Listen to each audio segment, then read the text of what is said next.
was already earmarked. Or you'll get your. I know, it's second quarter. You know, I got second quarter. You're just thinking. Don, are we good? You do not.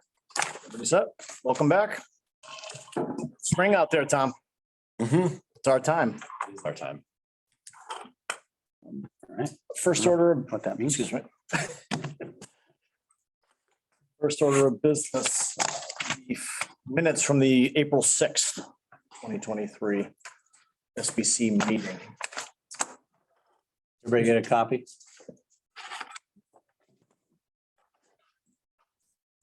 Do we have anybody on participating online? Okay, thank you.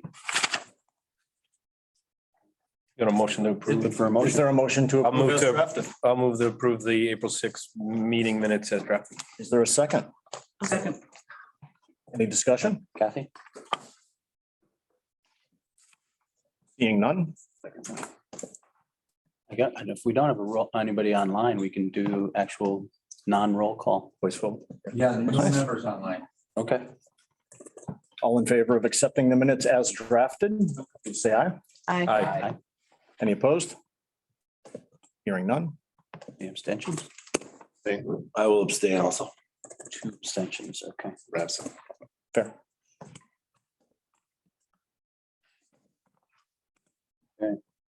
Great, thank you. Very well. We said that we do have one member of the public. Now we've got a couple in the back of the room. There's nobody online. Nobody online. Okay, That's the online is Eric. Our landscape architect. I'm sorry. See that far door. Any of our visitors care to offer up any commentary? Just here to keep an eye on you guys. Thank you. Necessary evil. All right, Benjamin, that's you. Absolutely. Thank you, Steve. Good afternoon, everyone. If we could just flip to the next slide, Gordon. Maybe we'll start off with schedule as we always do. And the first slide is just an overview summary Gantt schedule of where we're at in the process. You can see the vertical bar going between feasibility and schematic design. As you all know, that's where we are at right now. We can get into some of the more detailed milestones on the next slide. And so congratulations are in order for the committee. On April 26th, the MSBA Board of Directors approved the preferred schematic report. And so we are now jumping into the schematic design module 4. So exciting stuff there. Obviously, you see at the top, we have schematic design, submittal development. So I know we've gone over this, but essentially schematic design is, largely where the design team is going to take all the programming information and the conceptual information from the earlier phases and start to really build out the drawings, formalize actual architectural plans of the building's exterior, interior, and the systems that go into it. So it's a very important process, and obviously it's all aimed at the end of this phase to get a project scope and budget agreement with the Mass School Building Authority. And that's essentially when the whole agreement, the grant reimbursement is all finalized. It spells out essentially, the project scope and budget for the whole project. And so then you get into module 5. Once we have that information, we go for the town vote. We do know now, thanks to Kathy in our last meeting, confirmed that the second Tuesday of September is when the town council will be finalizing the vote language for the ballot question. And then November 7th for the vote itself. And then we'll need to formalize that with the MSBA. So it will go, we'll send back the information from the vote, assuming that it is approved. We will get a executed PSBA.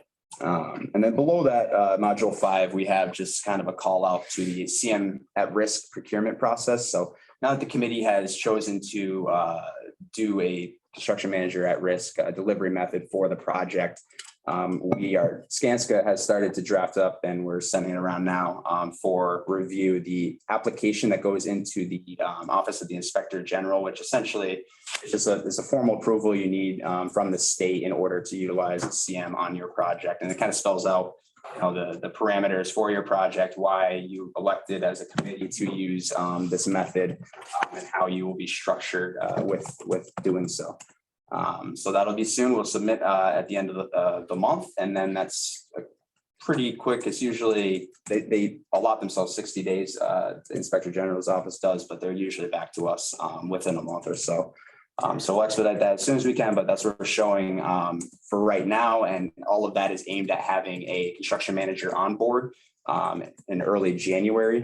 So just after the holidays, or maybe right before that, you will have your interviews. You can see we have interviews, and this will change, I see the holidays up there, but and we still need to establish the committee that will be conducting those interviews and establish a schedule and all of that good stuff. But like I said, everything is aimed at having a CM on board either end of December, early January of 2024, 2023 and 24, so that they can become part of the effort and the design, the DD cost estimating process, and then just stay with us from there on out. So from there, obviously, we're starting construction in August of 2024 with a move-in date of the new building in August of 2026, and then just completing the project. So that would include the demolition of the here and now, and all the hardscapes, the landscapes that need to be brought up to par for the rest of the project. And that will be wrapping up the following year, 2027. So any questions on that detailed one or anything? One question, and the design team is going to give their own update, but fair to assume that that's exactly 2 months from today. You guys are comfortable that you'll be able to hit the July 11th date? Excellent.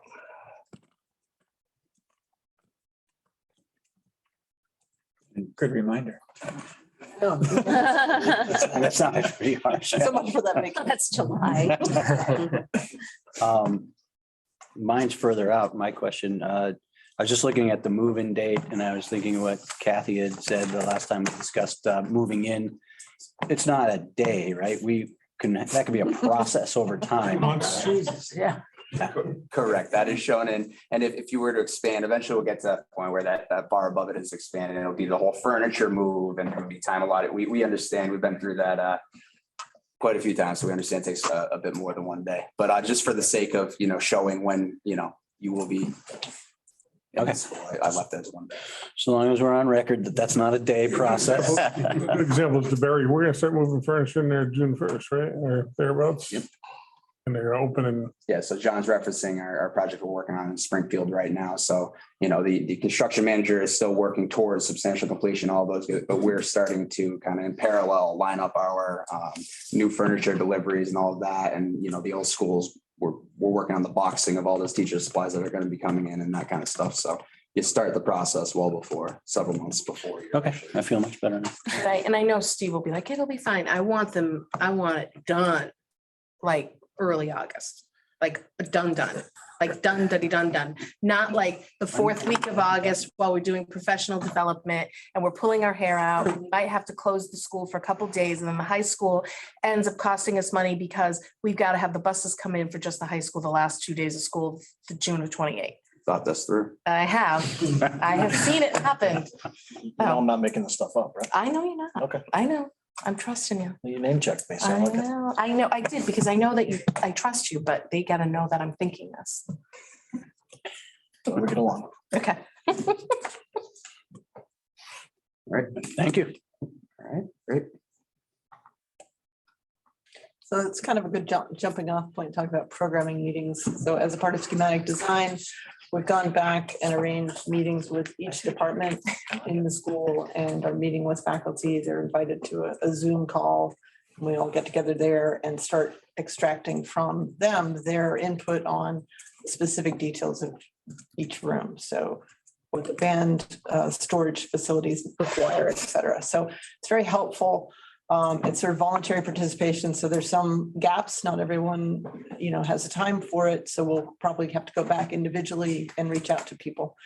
We've been working through that process, and it's been helpful because we have the program study that we developed with you all and with the district at PSR, but there are always things that you find a little bit more about. So special education particularly has a very complicated set of program needs meeting with the district allowed us to kind of make some adjustments. We're also now showing them adjacencies, finding out, does that make sense? Is there a problem with that? So we're refining the plan based on basically this additional round of input and then putting it into room by room sheets so that we can create typical room plans as a part of this set that help to estimate the whole cost of the project. So we've met with special education, admin, guidance, and medical, though actually we have to go back on medical. We weren't able to arrange.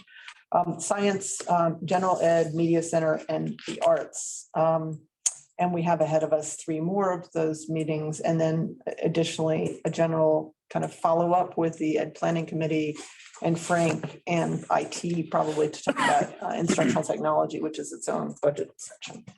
And then as we discussed, we'll also have a security meeting, but that's outside of this. So they're going well. Go to the next slide. I just want to touch on some of the things that we've been hearing. To remember advanced math slides.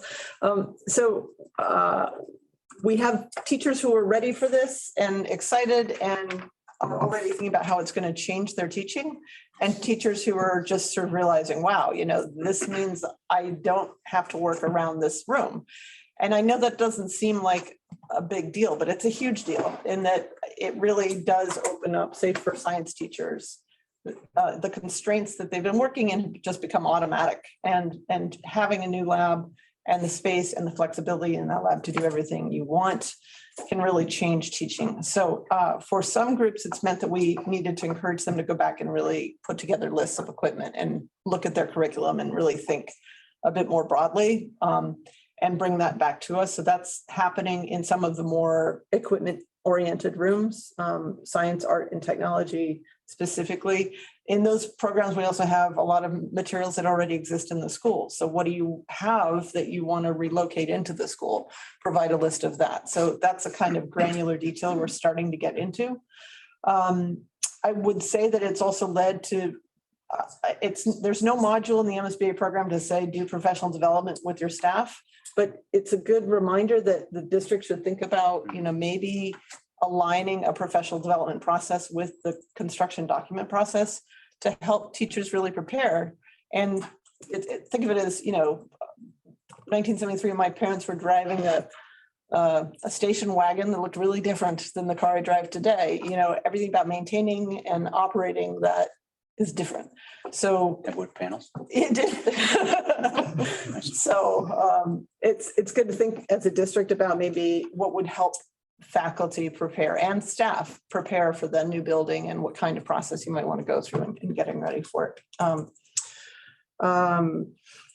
The auditorium review I wanted to bring up specifically because we will do more. We have an outside consultant involved in the auditorium because it's such a technically specific space. Our first round was really talking about what types of activities are going to happen in the auditorium. The budget impact of those decisions are important. So for instance, there is no theater program, and based on the discussion we had, the general impression we got is that it wouldn't be necessary here to invest in a fly space to pull sets up into the air. That seems like we would do better to invest in Spartanum. in the IT and making the space. You can make an auditorium geared a little bit more for music and general use, or you can make it, more focused on multi-set dramatic performances. And even talking about Spartanum, my understanding is there is a Spartanum set that's pulled up. Yeah. And that's the only thing that's been pulled up in years. This should be those types of things, though. Right. Yeah, Right. it's just basic. Or dropped, or Exactly. Yeah. Exactly. there's just that one backdrop Right. has changed each year. Right. And there are other ways to sort of use that one backdrop. So still be a very, very qualified theater for community dance programs. But the question is, are we doing a general use auditorium, or are we really sort of making it work for a lot of dramatic productions? And it seems like general use was the impression we got, and I just want to verify that. So those fly spaces are, they're, Yeah. Yeah. Yeah. And there are, the other things that we did hear that I think are absolutely made sense is to be sure that the space was wired for good angles for video production. Sound would work well, the acoustics would work for the band performances, for strings through full orchestra. That there's space for, the pit, et cetera. So we aren't saying that we're not going to invest in the space, just that, it's a question of priorities, and that seems like a better focus. The teachers continue to talk about social emotional learning, and that's very much their focus, and they've informed the plan along the way. I'm thinking about that. We'll look a little bit at some questions that came out of that related to guidance specifically. Restrooms, toilet rooms continue to be brought up by teachers as, should we really talk about how that's going to happen, whether we have a lot of individual spaces or group, where they're monitored and how they're monitored and things like that. So I think that's something that I'd like for us to do some kind of a conversation with the district, showing different options on that and thinking about it, because it's what you hear a lot about.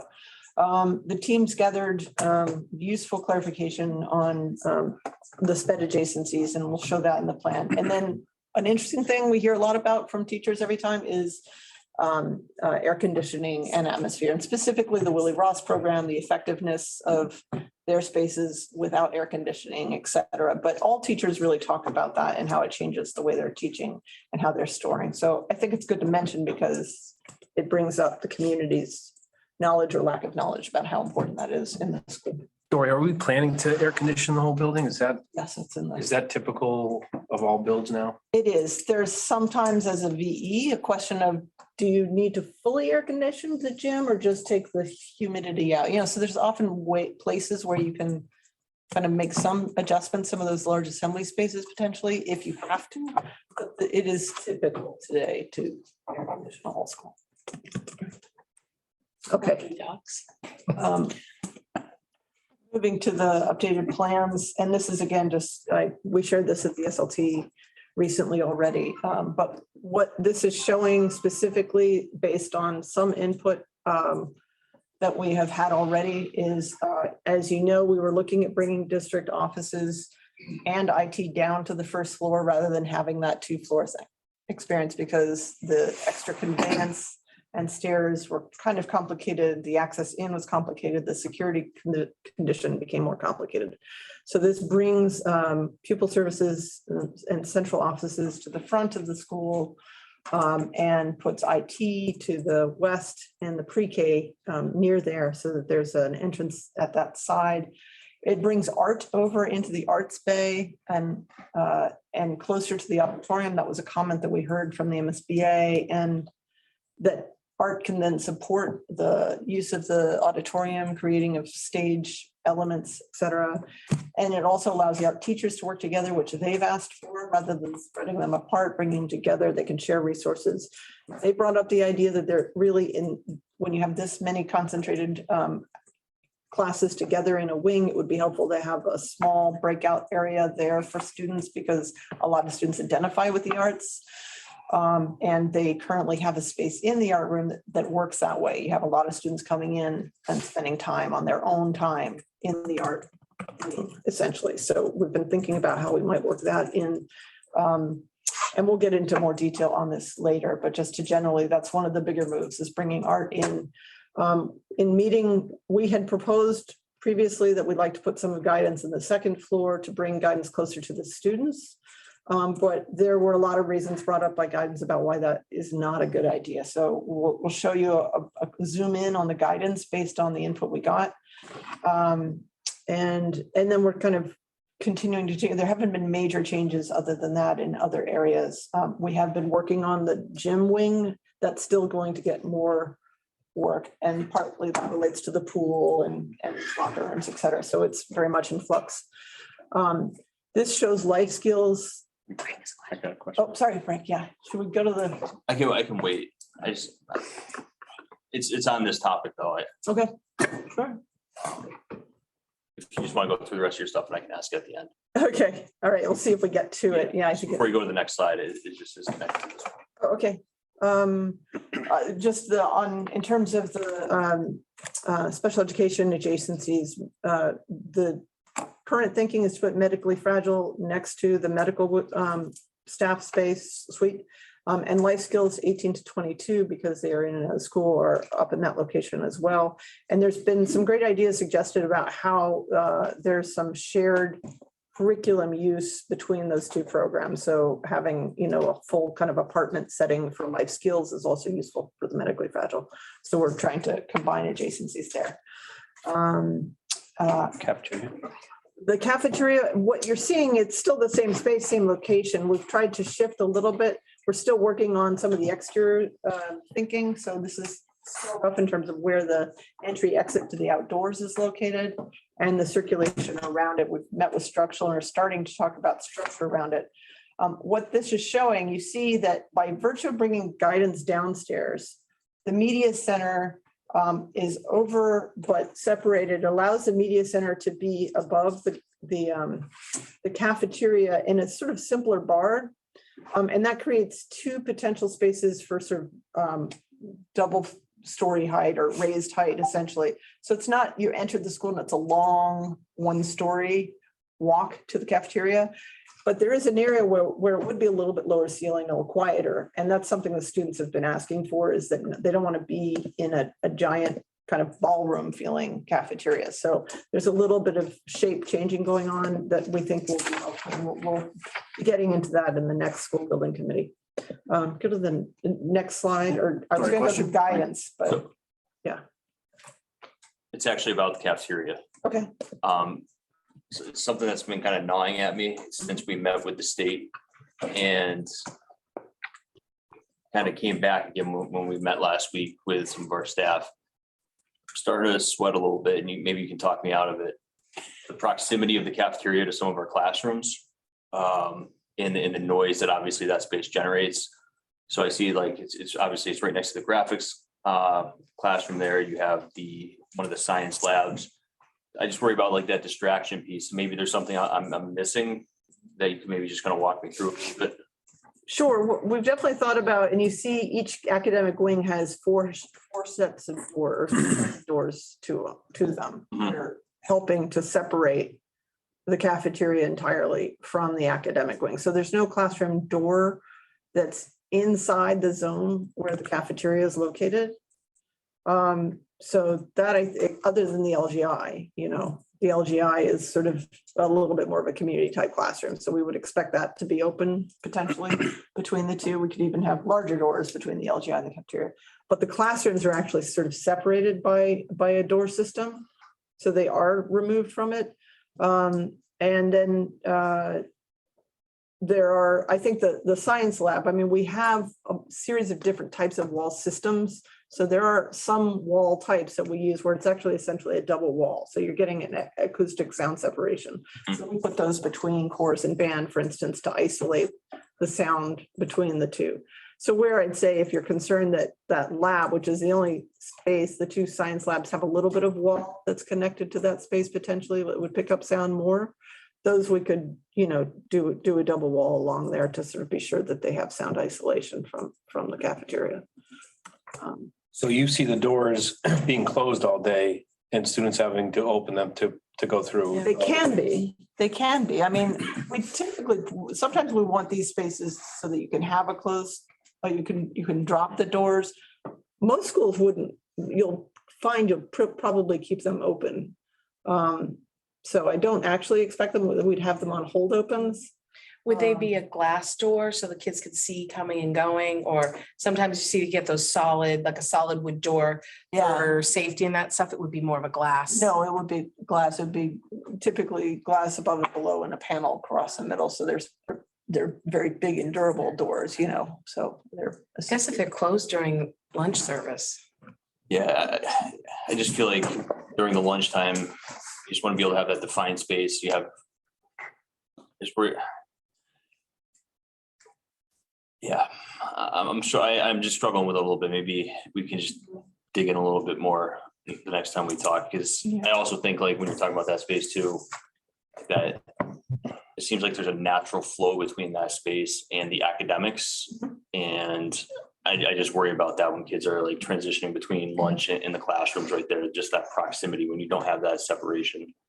I don't know, I'm just putting my 2 cents out there. I know I'm probably stressing people out talking, but Well, and there are also acoustic things that Yeah. can be done to help reduce the sound within the space. So Mhm. strong acoustic treatment, having a higher volume space actually helps some of that sound to dissipate as well. But we can put a lot of acoustic treatment away, and we do, to help reduce the reverberation sound within a room like that. But yeah, you're gonna have a lot of kids there, no doubt. that's, I think, more just like that flow into, Mhm. seems like there's a natural flow into those academic spaces, which is slightly problematic. Right, so, well, it's good to know that it's a concern so we can work on it. Yeah. There's a balancing act of also kind of human interaction and trying to not make things tight. Uh-huh. Because, I mean, we've really strongly reacted to what we observed here and heard repeatedly about Yeah. the traffic congestion issue at the stairs here. Uh-huh. We've been trying really hard to think about, the traffic counts at every intersection and how it's flowing. So we're probably being maybe very generous with some of that flow relative to the sound issue. So we'll talk more I about think it. it'll help too, once we, get a little further in to show like how the room would be laid out. I mean, I see what you're saying about the blue space called CAF B, right? It's got a very direct relationship to the classroom wings. But, seeing how the furniture lays out and how you might actually be using the space, and to Dory's point, not just vertical modulations, but Mhm. ceiling height modulations all need to be explored in that space. And part of why you see it broken into CAF A and CAF B now is because we actually were trying to create an area that had a lower ceiling for students who didn't like that overwhelming. And that'll have an impact too on diminishing the echo and the bounce in there. So, Is there a wall separating A and B? no, we were not expecting it. Okay. Yeah, because. Just a lower ceiling. Clear sight lines. Like with Not a- cafe closer to the back, if you did like to the right and the left, like banquettes to make just a couple boothy areas, Right, putting walls up there. right. Help. Yeah, because we imagine there being structural column requirements that would run along essentially what that yellow line is, and how open and closed. I mean, some people don't want that, but I think in general, we've heard more desire for more kind of texture in the cafeteria than in other schools. So part of what we're trying to explore is trying to break that up a little bit. So for days we can maybe, And just to Tighten it up. there too, you guys said it's open, it's like that 2-story space, but Mhm. there's no balcony to the second floor, correct? balcony. What do you mean? There's no, No way to look over the. There is, right? There is, yes. So if you were in this wing on the left and you were walking, so on the second floor, if you were in the left-hand wing. Yeah. And you were walking across from the left hand to the right hand, there's a balcony, and that balcony can be very high. I mean, it's not like you're looking over a rail. So that's all an adjustment that's made, but I am adamantly opposed to a balcony. I know we said it numerous. It's caused meetings. problems Yeah. at Minichog. the other I option. had 2 jobs and we had a problem with the height of the rail and school being uncomfortable with it. But we've spent a lot of money trying to remedy it. So. Yeah, yeah. The other option is to just put storefront up so that it's glazed the whole way up. Is that what you're worried about, Frank? Throwing stuff over? No, he's worried about people actually hurting themselves. Oh, there was an incident at Minichog with their balcony, which I do not want to replicate. Yeah, so that can be, we just did a school and we did storefronts all the way up. So I think that's the tendency we're seeing. And it still has the feeling of connectedness, but without the risk. Now, the stairs to the left of Caf B, the stairs, sorry, Mhm. and graphics and stuff, okay. Yeah, I mean, we're still exploring stairs, so I would not get too vested, but we are actually trying to get stairs rather than the giant monolithic stairs that you saw in North Middlesex. Come on, we like the giant. We just- monolithic. Yeah, but you'd be approaching the back of them Yeah. in this layout. And we kind of keep hearing very mixed things. So instead, we've been exploring the possibility of 2 different ways and also thinking about, again, how you've had a real congestion issue here. So we're trying to Mhm. minimize that. How do you get I'm not sure which way the basketball court is oriented. How do you get into the gym? So we don't have all the doors there yet. Typically, you want to get on the baselines, right? So- You want to get in the. And one of the things we're showing, actually, I was gonna say that we're, sorry, you're saying you want to enter in the middle of the gym? No, not you would be on it. You'd be on the basement. Yeah, no, so the intent was to come at that end and the two ends, right above all PE and right at the very top. For all four corners. Yeah, yeah, essentially the four corners. And you see that set of doors, one of the questions we have for you actually is talking a little bit about, and I think if you go to the next slide, we can zoom in a little bit. Sorry, where we want to separate, where you'd want to have it feel sort of a part of the school versus say, if you wanted to close off it at night. So that's, if you go back, we're showing a set of doors there. You see the doors that are shown Right here. along that corridor, right? And then along on the opposite side as well. So if you place the doors there, then entering the school, there's think of restrooms, there's we're thinking about this, we got a lot of requests for storage for students near the gym so that athletes could put things down, put them away before going to class. I didn't have to go all the way into the locker room. So in a way, we're trying to keep all PE and that bathroom and entry area all feeling kind of open and connected to the school, rather than say, put a big set of doors early on that separate you from the gym. But you do want to, I assume, have the gym closed off from the school for evening activities. So that's kind of a question really as to whether that is a logical approach. And then use one entrance story. Yeah, so that's why we're asking, because as we work through the pool vestibule, do we make more of a public entrance at that end for evening access? Or it's close enough to the front, it could be the main entrance. Front door. Yeah. That's how I was envisioning it, but. Yeah. I don't know. Then what do you do? Do you lock down the classrooms? Yeah, but then you have access to more of the school. You'd have access to the CAF. Right. Well, the way you put the doors, you could have a couple, if you don't want them access from the front, you close the doors by bell alternate PE. I mean, it's. Right, so it gives you both options. Right, yeah. Yeah. Right, But I right. think you want a sense of approach to after-school activities, right? So naturally, people will come to the front of the building, Right. or you'll design it. Plans, and as we look at the site plan, you'll kind of see that question comes back up, do we make more of a canopy over at the other end so that it becomes known that that's your evening entrance? But I'm aware that the current school, you had two entrances and gradually you went to one, so part of the question. In terms of after-school activities? Yeah. Yeah, after school is a different entrance than the morning. I Right. guess, Right. Yeah. Right. Okay, so Kevin or Frank, any thoughts on that?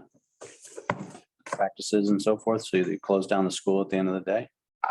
So I'm still on the calf, I'm sorry. How about you, Kevin? So definitely being able to close the gymnasium area from the rest of it helps for weekends also. Yeah, Close these two and your entrance would be here. and then as a means of egress, so there will be other ways out that are, near the loading dock, there'll be an emergency egress, and at the far corner, towards the field, there's, so there have to still be multiple ways out, but we would just want to secure it in the school. Do we foresee using the alternate PE space after hours as well? So maybe slide the doors down past that? Yeah. Mhm. Because you'll still want after hours access at a lesser degree for the auditorium and LGI too, right? Yeah, so at night you could lock all these doors. Yep. Yeah, so we can, Main cap. and that was kind of the question, is where we want to. Is it Can be.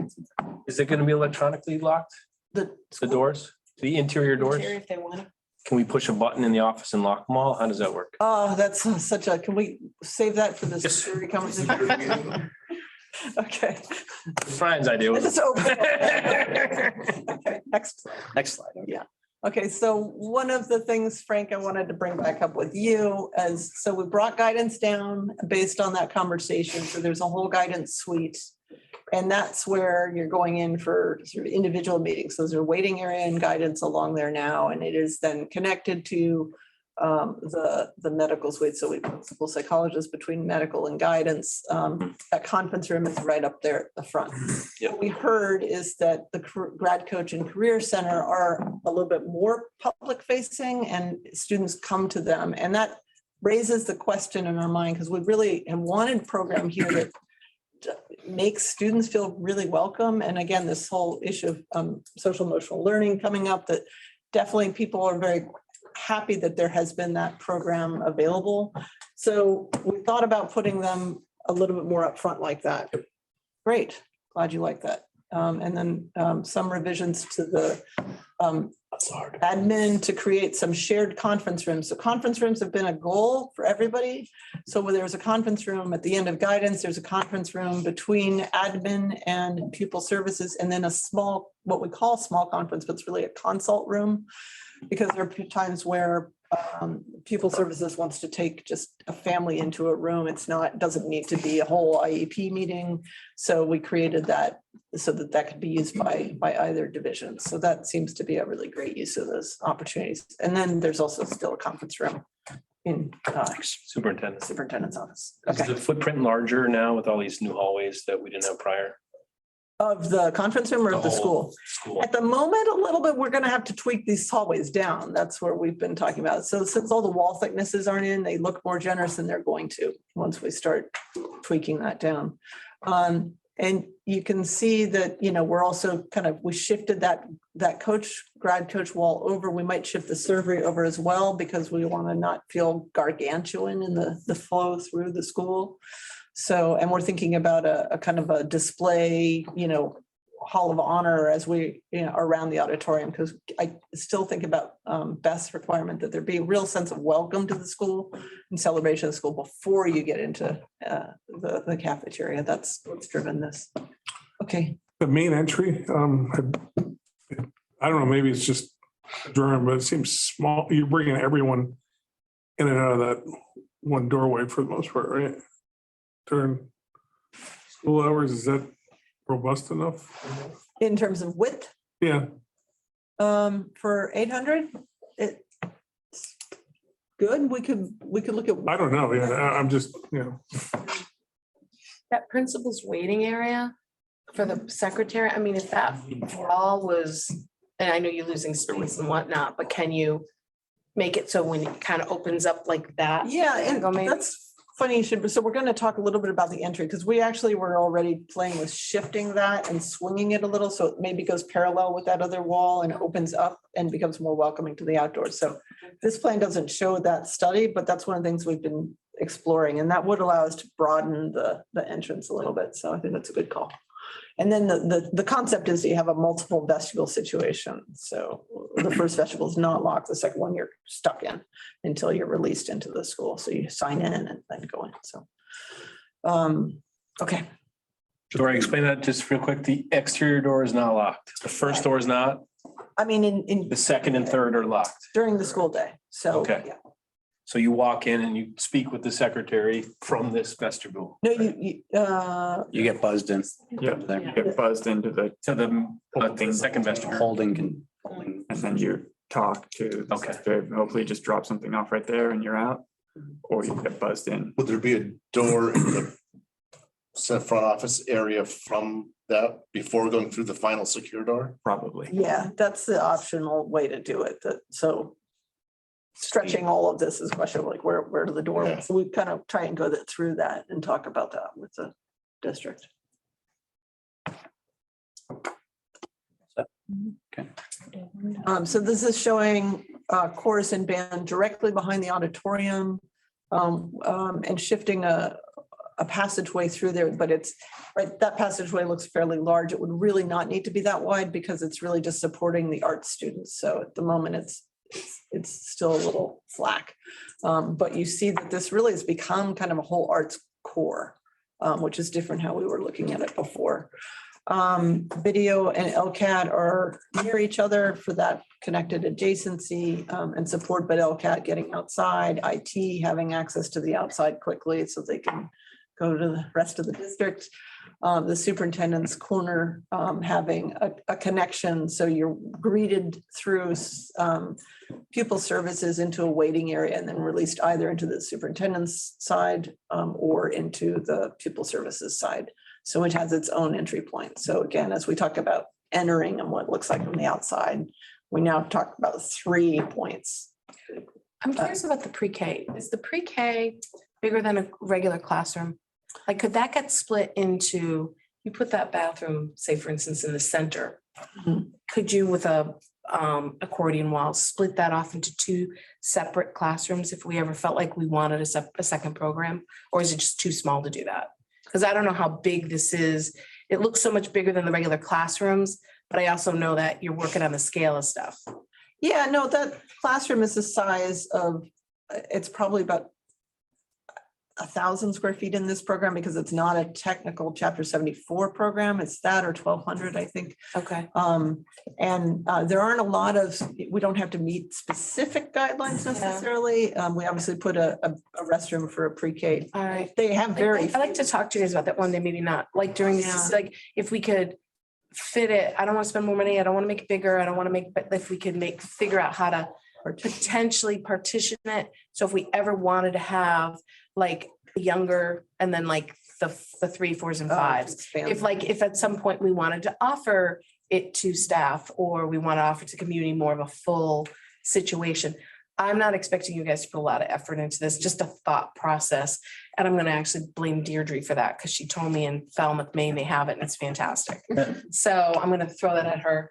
But I did feel like if we could just position the bathroom in the center, have a accordion wall, egresses that are appropriate, if that's something that could be thought of. So just in the back of your mind, it's okay if it doesn't happen. But I don't see assistant superintendent room office.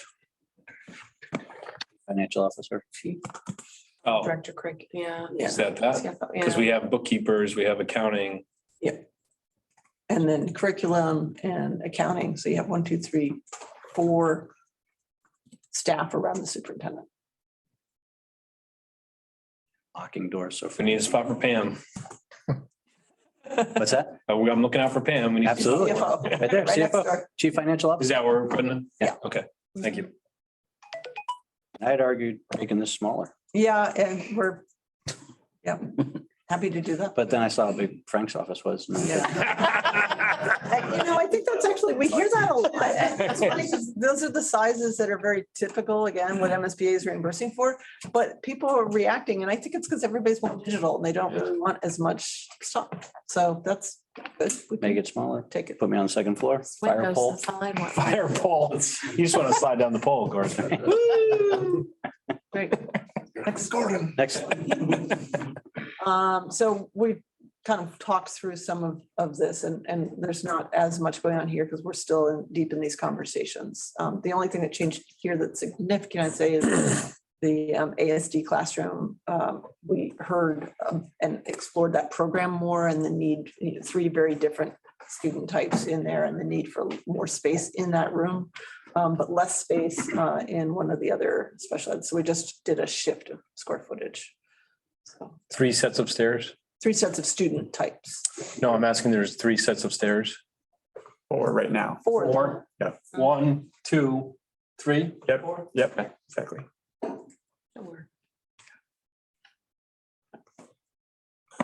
Eric is joining us. Maybe not. Oh, there he is. He's still there. Right. No, thank you, everybody. Eric Bangsness, landscape architect with SMMA. Wanted to present you kind of an updated iteration of the site plan. What you're looking at is basically a progression of the site plan that you saw for PSR. So we're still looking at one single entrance opposite Melwood Avenue for the parent drop-off loop, if you will, and a separate entrance at the northeast corner where there's one today. That would be for the school bus drop-off loop. So we have 2 separate circulation paths for parent drop-off and school bus drop-off.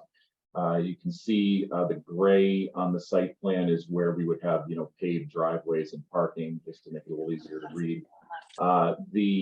You can see that the staff parking lot, which is in the main entrance loop, that is separate from the larger student parking lot, which would be off the bus drop-off loop. We have expanded the parking lot on the west side of the school, both for the district offices, IT, LCAT, and also for just to provide a little bit more parking for observation of field events on the west side of the property. We also included a small satellite lot at the end of Northern Street, potentially that could include some accessible parking again for some of the fields at that, along that western property. We're still showing emergency access. It'll look more like a path, but it'll be a combination of paved and reinforced. Take it out. For access around the south side of the school. The athletic field program right now is the same as what we have today, but then we add on 2 softball fields and a space allocated for for 2 basketball courts. In total, we have 450 surface parking spaces.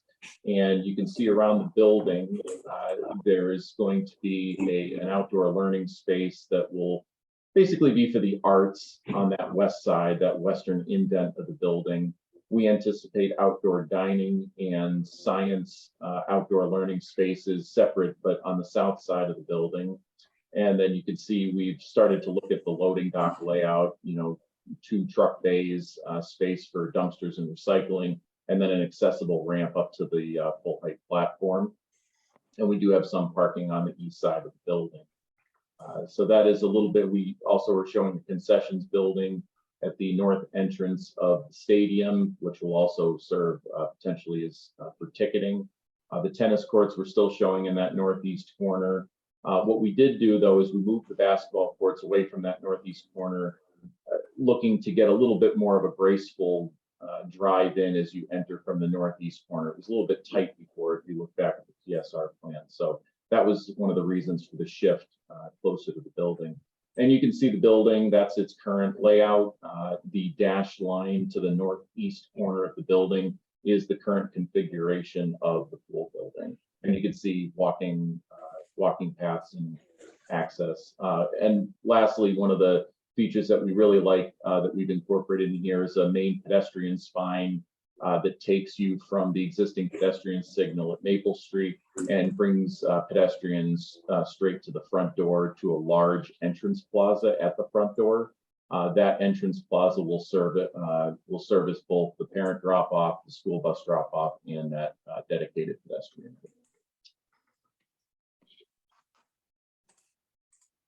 Looks good, but that parking lot can't.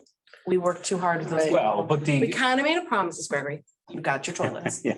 I just think it's, you know what I mean? I think we made, You have a neighborhood that's, yeah, but yeah. the reality is though, we don't put parking there. I think people will park in the neighborhood.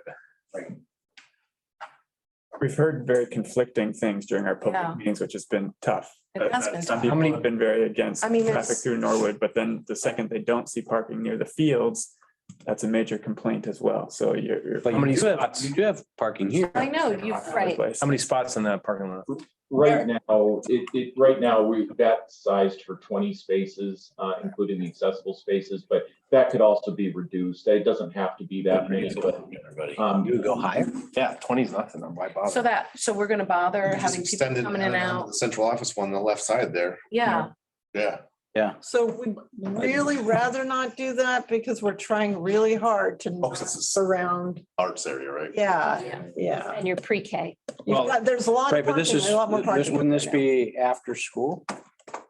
Yeah, but the idea, The parking lot during the normal. kids having to play around a parking lot. How are we dropping off for preschool? Didn't we talk about a turn around there? it's a hammerhead at the moment, Right, so. so parking in that lot. Yeah. Dropping off your Okay. student and then leaving. yeah, there's the current size with the field program and whatnot, it's a little bit pinched on that west side, so it'd be difficult to get a full turnaround in at this point.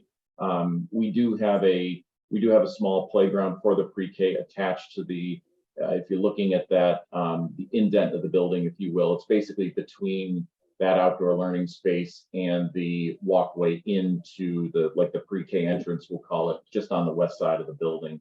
So you have about 1,000 square foot space for a playground there, 41 parking spaces in that lot currently. Like Christian said, we've gone back and forth on the size of a lot. 41 in there. 41 is more than. I think you take the other one out. Yep.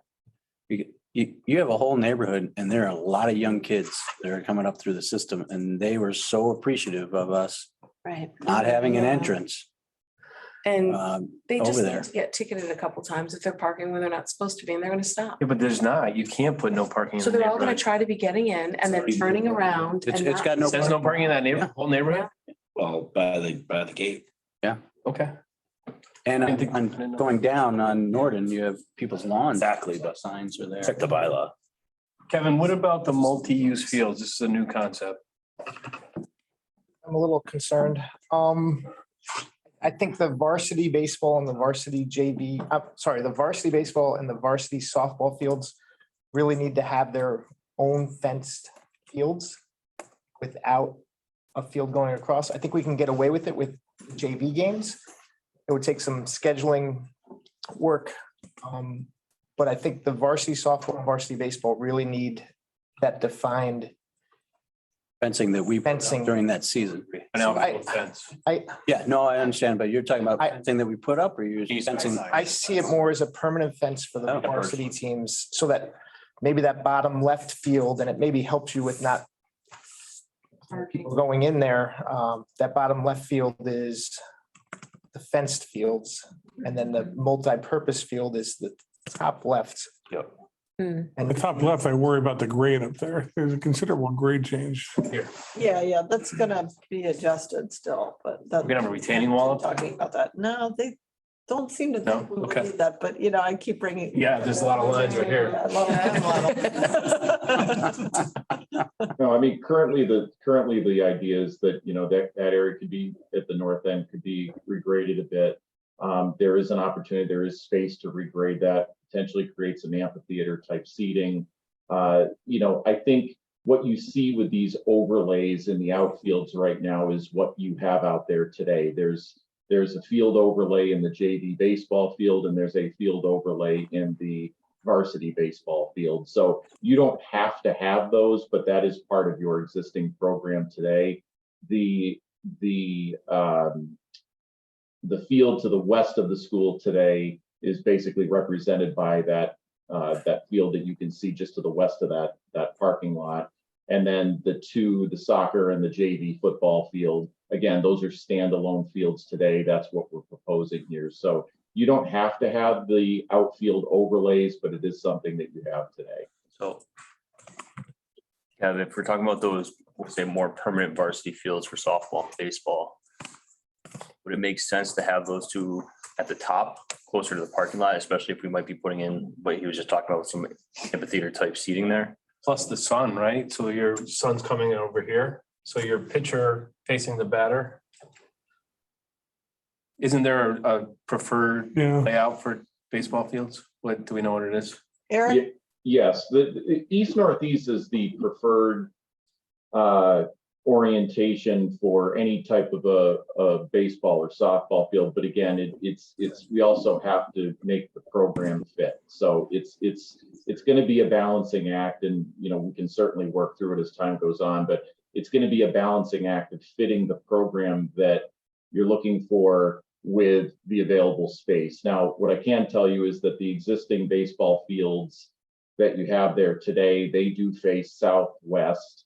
And at Birchland Park, the two softball fields, one faces northwest and the other faces northeast. So, again, this doesn't have to be the final layout of the fields, but what this does do is it gets all of the program in there and avoids conflicts with more permanent markers, like let's say foul poles, things that tend to get installed and then, typically not removed. They're more permanent elements.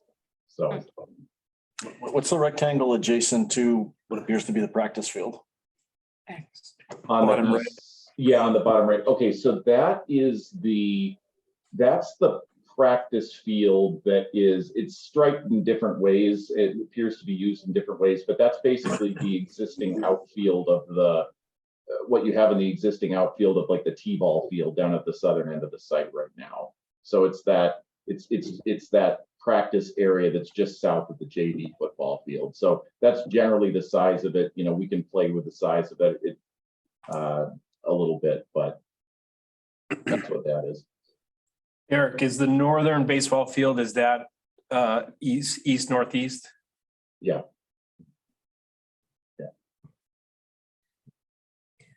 So you're suggesting those two fields, it would be preferred to make those the more fence, more, remove the overlay fields? Yeah, the two varsity fields, I think, would be the best atmosphere to close in those fields with fencing, and JV could definitely Have it open. have an open space and we could schedule that.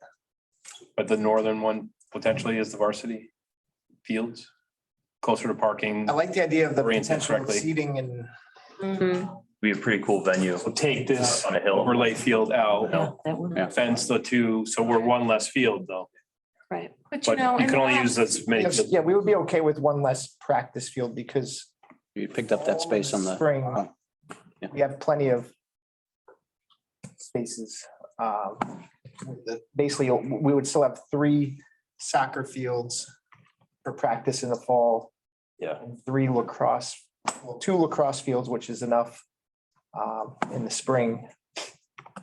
Yeah, So the we would turf. still have and we still have the football practice field with the football auxiliary field.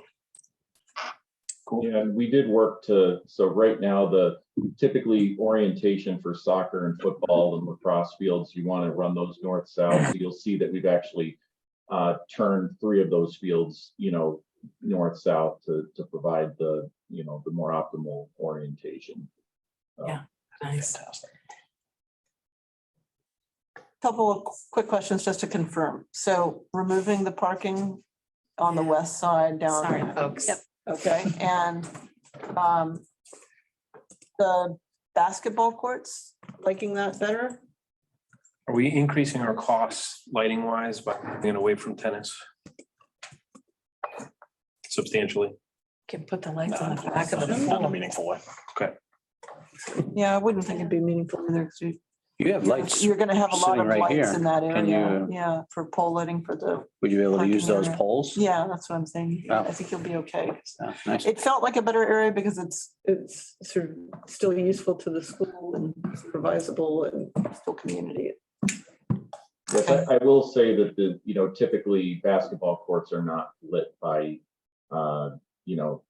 street roadway or pedestrian scale lighting. They tend to be taller. I don't know if they're necessarily as tall as, let's say, for tennis courts that tend to be larger than basketball courts, and they're certainly not as tall, I don't believe, as like for a football field or something like that. But you may need something more than just, surrounding street lights. So just to keep that in mind. We need your pickleball, Kathy, right? Can we plan on that on the tennis The court? tennis courts, Yes. that's the commitment is Yes. rather than. Now, are we sure that that's not gonna be like a fad kind of thing, or do we think that's here to stay? Seems they have. Know? Don't they have a Is professional it? It's league gonna now? stay? It's gonna get bigger. People don't want to run as far? Yeah. I know, I'm not doing it all. Okay. Yeah. One other concern is with foul balls with baseball. How close would that be to houses? Because the baseball foul balls, we would have to definitely plan on either netting or making sure it's far enough away from the houses. Yes, Are you- if we could pan down to just to see those fields. So right now, what we've planned for is that the dugout the dugout closest to the western property, just to give you an idea of scale, that's 30 feet. And then you'd add the dugout. So my guess is that the foul lines are probably 70 to 75 feet away from the property line. And then, the houses would go in further there. So, we can certainly discuss that. I mean, one of the reasons that we planned this the way we did is that it ensures that all of the fields are hitting back into the property as opposed to out towards property edges. So that's one of the reasons you're seeing this configuration the way it's shown. 12 feet looks like. To the nearest house from the third baseline. You have any idea how far foul balls go? Are you thinking foul lines or straight back? Straight back, the foul balls going into people's yards.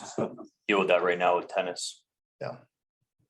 Yeah, those. Across the parking lot into, No, so during a baseball game, if there's also tennis going on at the same time, like we have to actually yell right now, heads up. Yeah. yeah, interesting, yeah. Yeah, I mean, there's parents who have on the tennis program have written to us, concerned about that. It's not the best You know, place so to look we- either. I know Kevin tries to balance those schedules. Yeah, we don't play at the same time. Yeah, so like we've avoided that, but like obviously a house can't.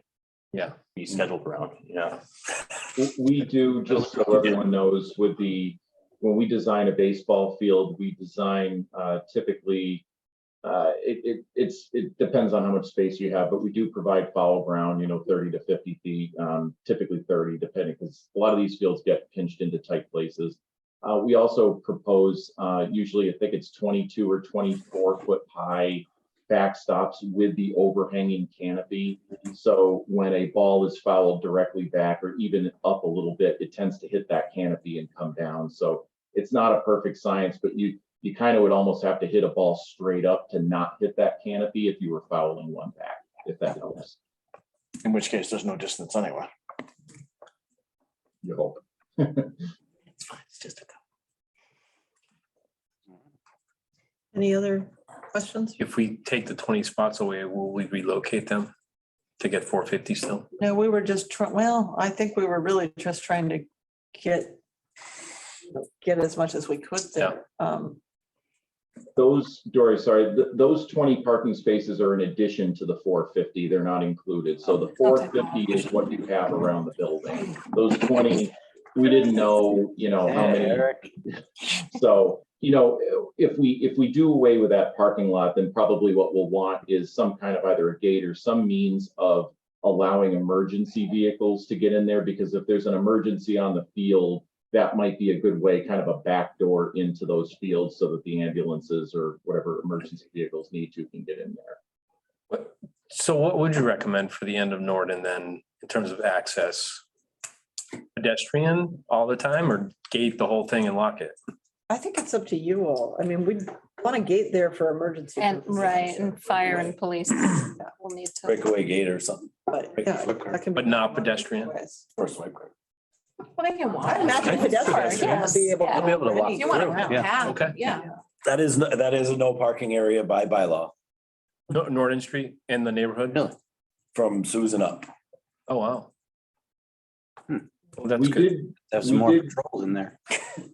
we did hear a desire during the design process to have a minor amount of accessible parking again, so that, if there's games going on in those two baseball fields, somebody with accessibility needs would be able to park closer to where the viewing areas would be. So it is something to consider, maybe, and I don't know exactly how people turn around, but if Norden becomes a dead end street, in effect, because that roadway is cut off, there may be some benefit to having maybe a couple of accessible spaces with an aisle. And then if somebody, since they're not occupied very often, somebody driving in there could actually turn around using maybe the striped aisle or the unoccupied spaces, so that they don't maybe have to do a K turn in Norden Street. It's just something to think about. You don't necessarily need 20 spaces, but maybe something there might help. If they're specifically labeled handicap. Handicap. Guess make them all handicapped. Yeah. 10 of them. Yeah. 10. Should we try and show that on the plan and get community reaction and explain why? Because I do think that's been our discussion internally is, Mm. both And it would keep them from emergencies turning around in and- other people's driveways and stuff like Yeah. that. I Yeah. suppose if they're. Yeah, so a trying to- natural turnaround So- and 10 spots. Yeah, Included either way, even around with this plan, that completely eliminates the regular traffic during the school day, because there's not gonna be parking out there to walk into the school. Right. Right. It's just, as soon as after school ends, the kids move all their cars to the closest, right next to the field, so then it'll get filled up. And the parents. Unless they're handicap accessible. If they're handicap accessible. Right. Great. Yeah, I get that. Great. change. That's a great solution. I'm glad you stayed, Kevin. Oh, yeah. This is Kevin. a lot of great input. Kevin and Eric saving the day. Okay, all right. Good on site. Thanks, Eric.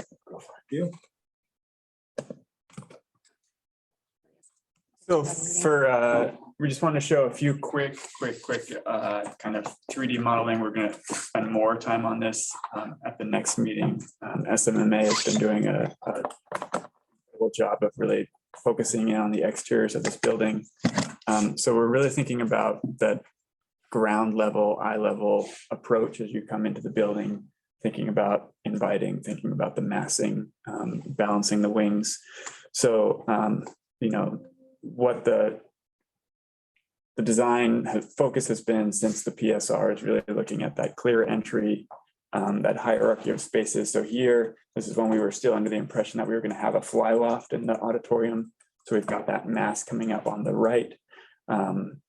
I still think we're going to want, you know, a higher space over that stage, but maybe not as dramatic as what's shown here. So that gives us a bit more flexibility.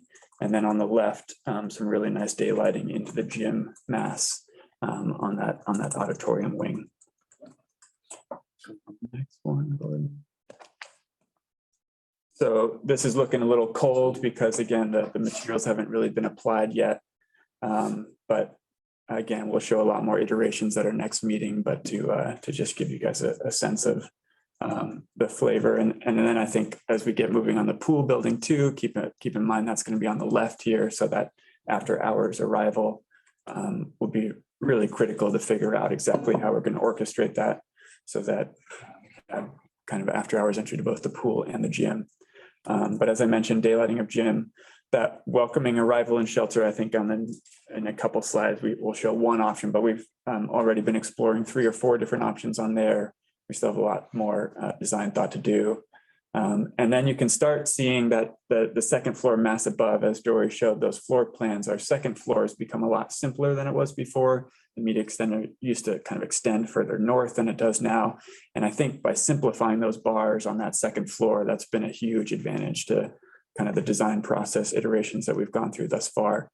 But we still want you to be able to see something from the entry, kind of inviting, and again, bringing daylight deep into that space, into that cafeteria.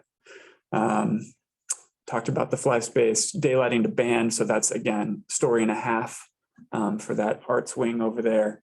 And one thing that we all hate to think about, but try to think about early on, is the mechanical equipment that goes on the roof. It's always shows up. And so can we hide it behind some of this massing? Can we extend the massing of that 1.5 story band room to include some roof screening and put some of the mechanical units over there? We're kind of exploring all of those options with our mechanical engineers, but something that we're definitely To going to. note, we were carrying a lot of roof screen at PSR, so we've been cranking down on it. So that's part of why we keep exploring. I'm looking at John. I think we celebrate the rooftop units and we really, you know, highlight. I'm with John on this. I love the rooftop. Does everyone know what roof screen is? What that is? It's a lot of money. It's made out This of. was on VE. It's like a fence. Yeah, it's a metal Glorified fence. fence. Expensive fence. Yeah. Yeah. Where you can see a nice piece of rooftop. Sell like advertising rights to train or something. They could put it in. Yeah. Anyway.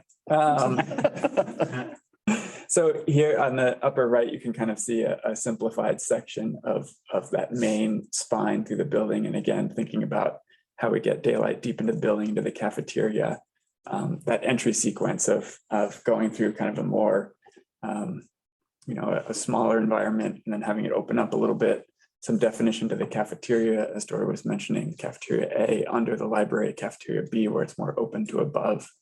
And then again, these kind of colder models, but this is straight out of our drafting software out of Revit. And so it's really helpful to start working on all these roof planes and massing now. Is the roof of the fly loft level or is it pitched? So currently, we had this done before we heard that they didn't want the fly loft, so it would. Oh, so we're not having a fly. So now, yeah.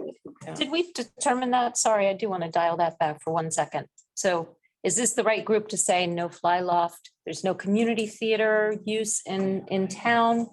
Before we say, Shrike, you agree with that? No. Curtains, Reagan, Leiden. I mean, There is community There dance is, and small theater. It's not. of the Not scale. big. St. Michael's big has a very, they have an active theater and they might enjoy. What does this cost? They don't have a fly loft. They I don't. don't, St. well, Michael's doesn't, no. No, Okay. they just got, you know, They're organic sets. yeah. thank you, Don. Yeah. before we start reshaping the building, Right. you know, well, let's like make sure you're comfortable with that Yeah, direction. no, I know. So I brought it up. What would Mr. Kiernan and the music, I don't know who the drama person is. I know we do a couple plays a year. Used to. Yeah, the programs, I'll just say, has been struggling of late. We haven't run one since the pandemic hit. Yeah. When we do run, it is twice a year. And it's an extracurricular, it's outside of school time. Unless we get to a point where we have a drama program where we have a drama teacher like built into our schedule, which I don't see happening in the near future. I would prioritize just that general approach. Yeah, I think The so. auditorium for the time being where. Feel called black box. That's, the thing, right? Yeah. Very. A little different, but yeah. That's what I mean. I mean, if I love, Yeah. well over $1 million, I would. That helps with the creativity of the kids. $1 million? too. Oh, yeah, easy. Yeah. I think it works with the creativity of the kids. Just got the 25 meters by then. To create more. You can put 6 more lanes in, right? Right, I just said. Flyloft gone, 6 lanes in. Is the drama productions, the sets, I mean, they are self-created. Yeah, the kids will get creative. They're good. Yes, make it work. Yeah. I'll continue to take that approach. So we're gonna say to them, no fly loft. That's No what she wants to fly hear. Yeah. Yep. Yes. I'm taking notes. Okay. $10. Left it hanging a little bit, so. Yeah. It's Yeah. it's like here, Yeah, so that's the Exactly. very front of the meeting. Yeah, that bar, that bar, the black. this bar, Nope, the No, behind this it. is the Yep. front of the media center. So half of this or the whole thing's half of that are a little less. and then the rest is the 2 floor. Cafeteria. Okay, So. I see. How far apart are those windows? Like the ground floor, how far apart are you putting the windows? I know the color doesn't help. The lower elevation, those windows, how far apart are they? Is this just for now, just for ideas and it's not what you're gonna use? Are they This the is scale? associated with an office space, so Oh, that's the general feeling. So you've got a lot of small Guess offices 12 here. feet on so, center. Yeah, Ish. It kind of looks. I get the color. I understand that it's just a, schematic off computer and there's no color here, but I'm getting jail quality feelings, Correctional like institution. a little bit. And I don't mean to be they're very disregard it, but Right. I want to make sure the windows in the classrooms are big because they cut back our windows years ago here. Now you Oh, yeah. can't see anything. Well, these are also not classrooms, right? These are the No. offices for guidance, but I totally understand your point. But that's your entrance coming in, Yeah, yeah. that's your vision coming into the building. I don't know, because I know if you're going with more modern, you're not gonna have like a common look around it to make them look bigger, but so I don't, that's. my Outfield thought. fence could have barbed wire. Red brick might change. The Bredrick could change it. Gray. I know, but, well, and we're moving on. We're going to talk Okay. about that. Just all right. a lot of what we're doing in this phase is kind of being sure that we have. The important stuff. We'll have it there for counting, right? So how much wall area, how many windows, what sizes, so that we can get a number based on this and, so it's a little bit just starting the process, I'd say, more than reflective of a detailed design. But I do think that's always been a concern about the fact that we're putting all the admin and all the guidance at the front, is you've got lots of small rooms. Yeah. So inevitably, you're going to end up with a sequence of that. And it doesn't have to be as rigid and regular, we can Yeah. definitely play with that. Color doesn't help, and I know what you said about the color. I'm aware of that, but you're like, Yeah. Yeah.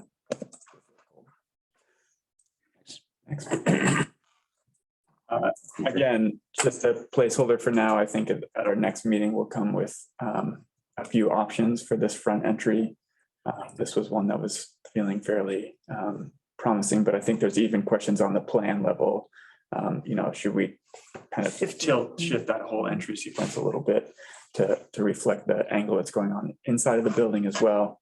And to John's point, entry spacing.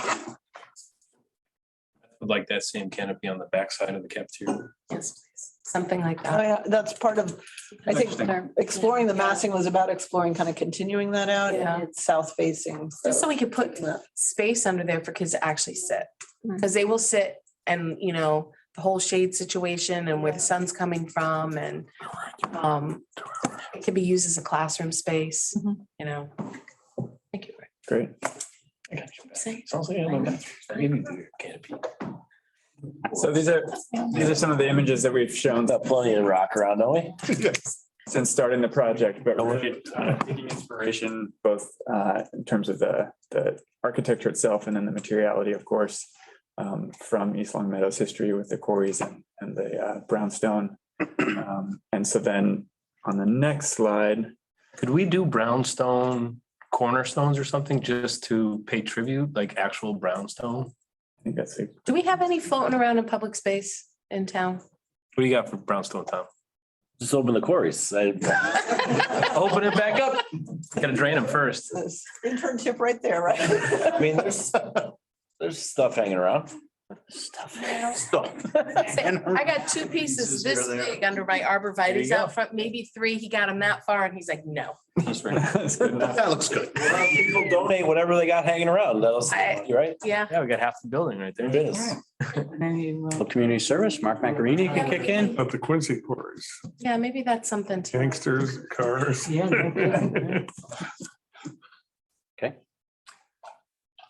So looking at exterior materials and again, at future meetings will come with physical samples that you guys can touch and feel, and we can go into colors a whole lot more, but just wanted to bring some options of different types of masonry.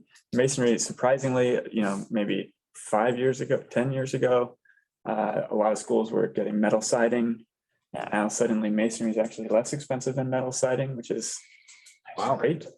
It's tried and true, and Well, you look at the library, which I think is a lovely building, but the metal siding that's there, you can see the rain marks in It's it. copper. Copper. up Not the top. copper, Oh, okay. the white on Oh, the front of the building, oh. yeah. Have you guys ever used insulated precast panels? We've used them a lot lately on gymnasiums for, Yeah. you're talking about insulated precast masonry panels or metal panels? No, precast concrete. Oh, They're, we priced. they put a layer of insulation in the middle. Yeah, we found that to price out not super well. Hmm. Goes up real quick. Recently. yes. Yeah. Certainly.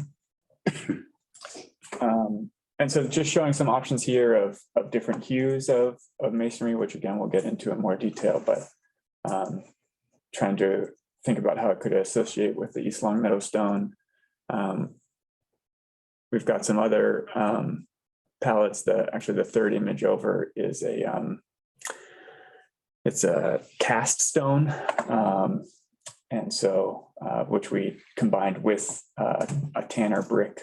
That could look nice, So at kind of a different scale. not It's clash. 12 by 24-inch panels. So lots of options, lots of.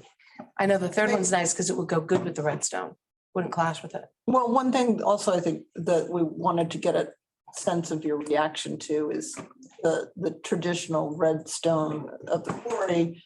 That's up. We could hold to that tightly, or we could, we don't have to. I would accent with it. I would, Yeah, maybe your yeah. entrance and, your two entrances. I don't, I Yeah. leave that to you, but I would think accents. And And then Yeah. certainly we have to consider cost in all of these decisions. Of course, Okay, Right, yeah. right. Yeah, And like you'll help whenever us you with get that. to highlight it, like the third one in, I think would highlight the redstone without, as opposed to hiding it with the other brick burying colors. it in red brick. And the last image is also just trying to show that there are times where you're kind of mixing materials, where if you have volumes inset from the outside wall, then sometimes we do look to a lighter weight material, and it can still blend color wise if we want it to, but it's not, inevitably, you kind of don't want it just a monolithic masonry feel, because it doesn't register in your brain well, So, but that's helpful. And, you can also see that brick can be very rigid, create a very rigid kind of patterning to the fenestration, to the window locations. And sometimes you want to push away from that a little bit. So Now, the type of stone they use around like Center Square, kind of, is that like the car, like the chip that looks like rough, kind the of rough concrete that looks like, I mean, is that like it kind of goes with the third one in, is that cost effective in terms of pricing, or is that more than what we're looking at? It's just a rock face, right? Yeah, that's all it is. And that's you know, sometimes we can do that also. I think you'll often find that at a lower level, you know, perhaps you're going to a block at that point, so you get some I'm of that. just saying, you know, depending on prices, And that an helps. option, you know. Yeah. I just. And you're looking at the cladding, the masonry cladding. Yes. Are we looking at? I imagine that's a really viable option, Mhm. probably cost wise. Yep. Okay, Well, I think Brooke is, we're gonna get there. We yeah, just got you, we just got you Getting there. $1 million. We're good. It'll be more durable too. Like Yeah, your metal siding, I just worry about the thing getting dented up, right. sure. you know, Right. like the stucco walls on the building here, watch out, get chewed up. Well, everything in the best Yeah, condition on this and the building cross. is made out of brick. Yeah. So, Every afternoon. They miss my window each time, so that's great. You have a skinny jail cell window. Moving on. In terms of upcoming design milestones, we've got our community forum on the 18th. We've got some tax figures to go over next. Can we decide on where we're gonna have that, or are you gonna do that later? Yes, we left that hanging. Anytime. What happened? Tori needs to know what Yeah. Yeah. website. So you have, there was a discussion earlier, just, not today, but earlier around how well the tours have gone. And that's drawn crowds and so forth.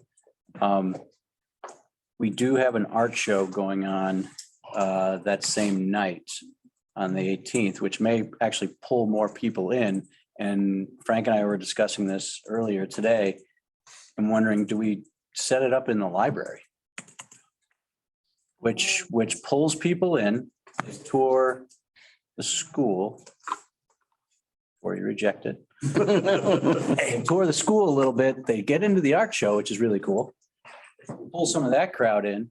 It's easier to present. It's all set up for presentation. You can seat 70 or 80. We've been averaging what? 75, maybe? Yep. Is the elevator working? Yeah. Elevator works. Well, I say that in all honesty, because we have some older folks that have attended these meetings, and to ask them to do the We gotta have stairs somebody there like, could be a barrier. Yeah, no, that's a good point. I mean, the other alternative would be the auditorium. I just don't think we could do it in the cafeteria with how the art show is typically set up. I don't want to ruin their. Small courtyard, they use the hallway leading up to the cafeteria, they use that hallway. Do we want to do it in the gymnasium? You don't wanna want push- space, though. You don't. That's a hard presentation. It is, okay. Auditorium's a little tough too. Yeah, it's huge. It'll look empty. Yeah. That's why I was thinking. Library idea, because it also then shows the age. Age. You can see the whole building too from the Right. windows. Right. If you look out the back. They get to see the roof as they walk up. It's just I mean, a, as long as the elevator's working and we can set people in that direction if they need it, I don't know, you Yeah. know? Yeah. I just don't want somebody showing up and not be able to get into the room because it's on the second floor. But we're gonna need either signage or somebody to help direct people. You we got get student volunteers any to help us seniors with that that. don't have their volunteer hours yet? So the whole route, because they're gonna have to take in the art show and then still make it to Want us. to send them through the art show, or do you want to have them go to the hallway prior? Tell them the art show is there. Or go all the way down to the end where the classrooms are and walk right up the stairs. I think if we have them come in by the office, we'll put a sign up. We could print a big sign.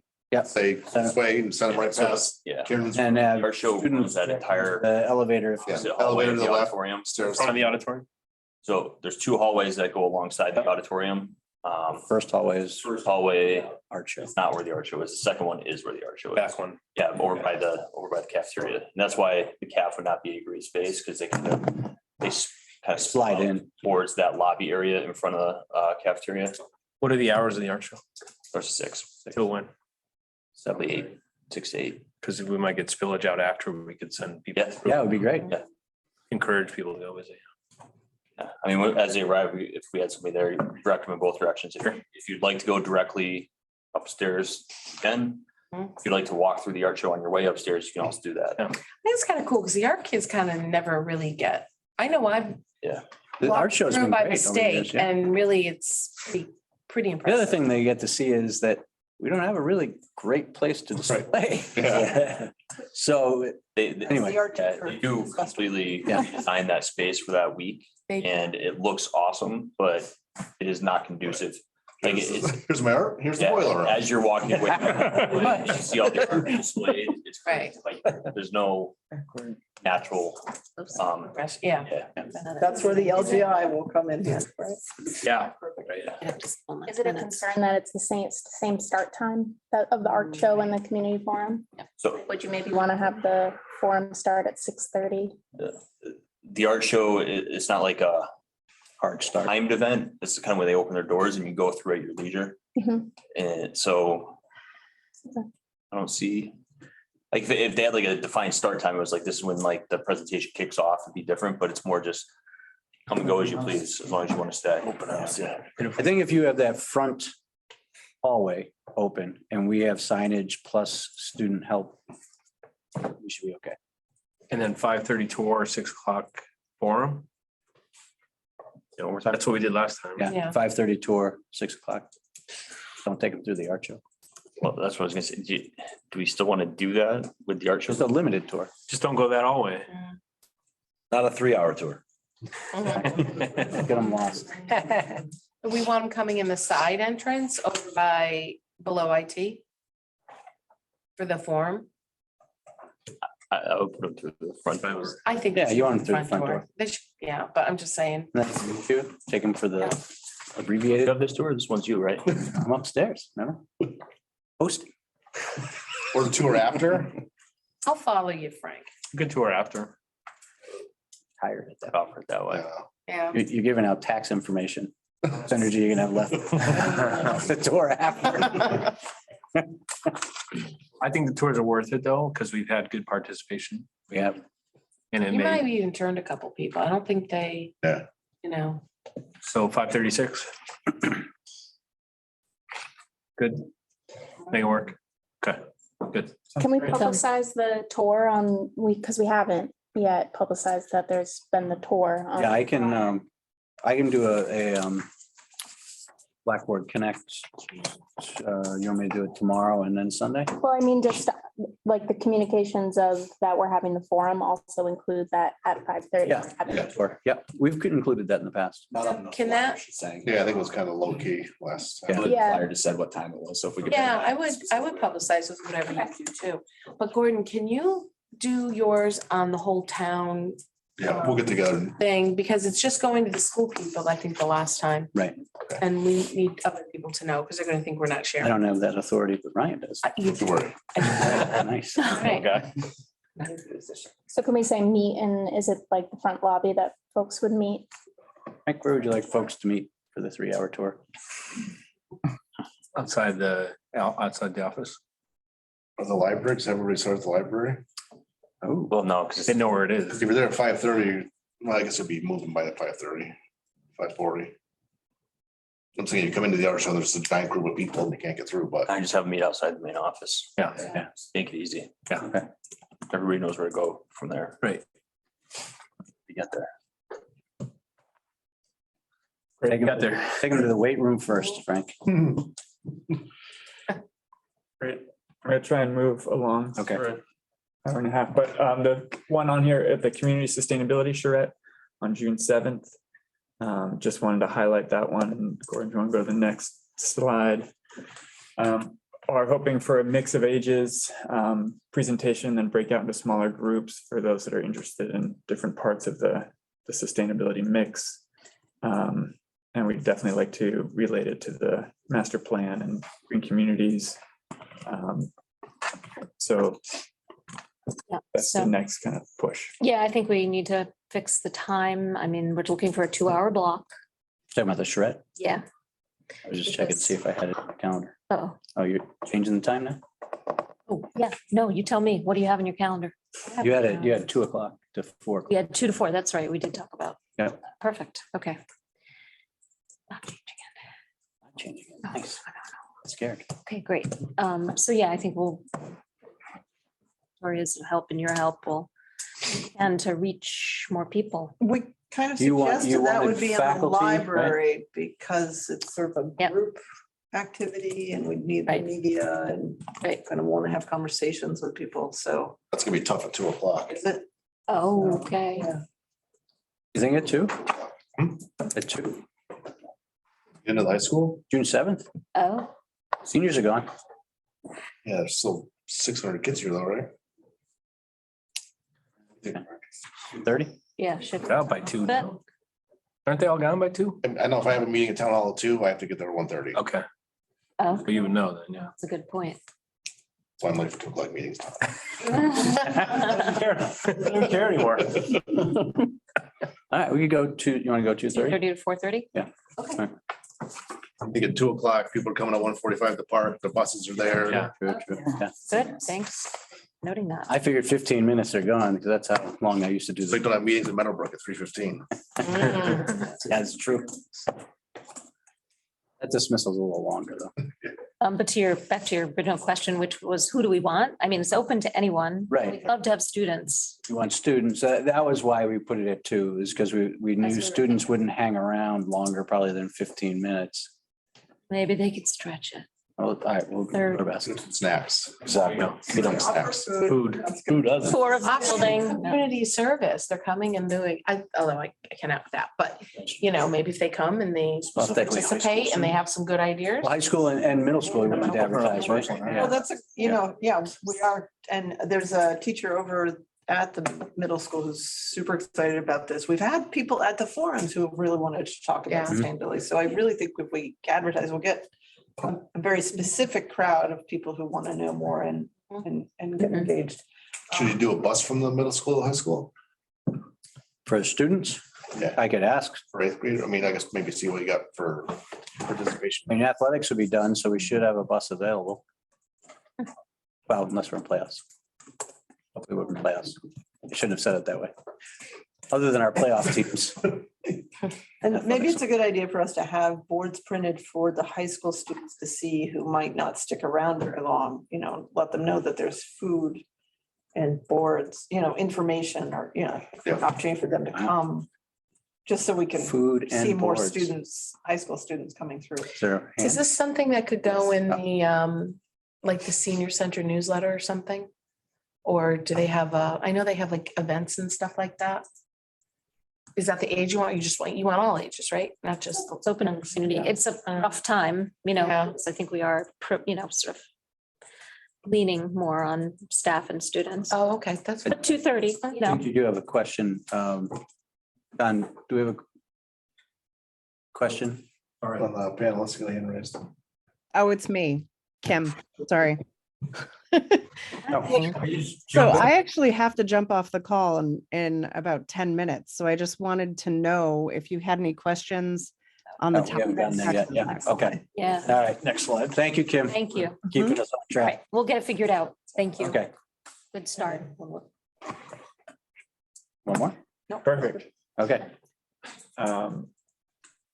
So a summary of the costs, again, we have estimated underlined, and then we have pre-schematic design in the title of the slide on purpose. These are early numbers. These are numbers from the preferred schematic report. Again, that's when our estimators were looking at 4 different options, not focused on the option that we're going for at the time. But we're caught in that position where we want to get this information out to the public as quickly as possible. So the school project numbers broken out from building costs, site work, design contingency and escalation, general conditions and overhead. So basically the 147.5 is the overall bid number that you're looking for on bid day. If that's how you want to think about it.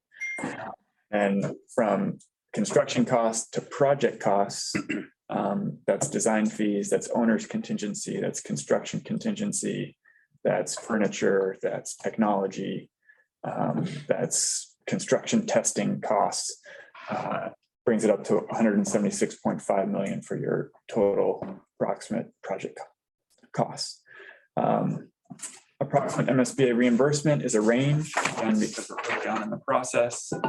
So we did the best we can, and Ben did a great job going through the what's called the 3011 and really trying to figure it out, but you won't know that number till the end of schematic design. Next column over, we have the pool project. Again, for now, we have all of those as unknowns, but we do have an approximate project cost of 15 million.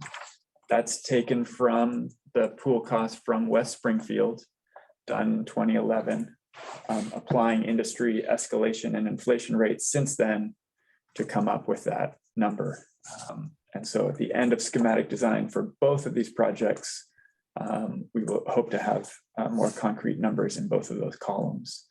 But for a combined of 191.5 million, the MSBA reimbursement only applies to the school, of course, not the school project. So an approximate town cost of 134 to 134 both projects.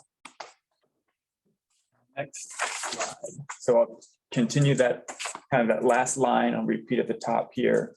So again, town share of total project costs. School project, roughly 120 million. Pool project, roughly 15 million. Combined, roughly 135 million. And then questions on this, but looking at the estimated tax rate per 1,000 is up there about $3 for the school project, 40 cents for the pool project. And then looking at the tax impact for an average single-family home, and in East Long Meadow, that's defined as a family home value of about $340,000. As a tax impact for both projects, about $1,200 a year. Broad numbers. And That's a 30-year bond. correct. And we're using average single family. Is that the correct term? Not median, not Right off the LS. adding them all together and dividing by the number. Okay. Is a median a lower number? Do we? I It had could be. It 15 might in my be. head, so You got 15? I had 15. I've been at 12 all the way through, so it's good. Well, I was going up. Math whiz, that's why. No, we talked about it. I said I would hold you to it and we're still there. So that's good. I'm glad to see that at least. And it's a very large number, It is. obviously. I bet you the median is lower. How does it usually get presented? Meaningfully. Right. Usually get presented as average? So what was that? Does, when these presentations have taken place, is it usually the average single family? Yes. Or is it the median No, usually it was. The state uses average. average? So I think someone had raised the idea of a calculator and I, through the website, We already built it. you built it. Okay. You wait till schematic design numbers come in so that you're working with one number, not a range. It's just I mean, Kim's done the hard work with the calculations. Now it's, is just applying it to your own assess house. values. Okay. Obviously right now it's not public, but it is available. Want to make it public. Okay. You could put in so Ryan and his team built an actual calculator. People can put it in. It's like, what, 375,000 per hundred, $375 per 100,000. It's gotta be something like that, right? Yeah, which it's through the GIS, so you type your name and address and tells you. Based on assessed value. Yeah.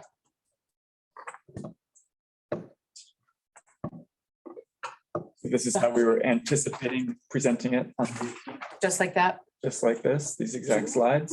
Do we break out any of this so that it's not just that one? This And- is why it's helpful to get input today. I'm just talking about not everybody's house, obviously average.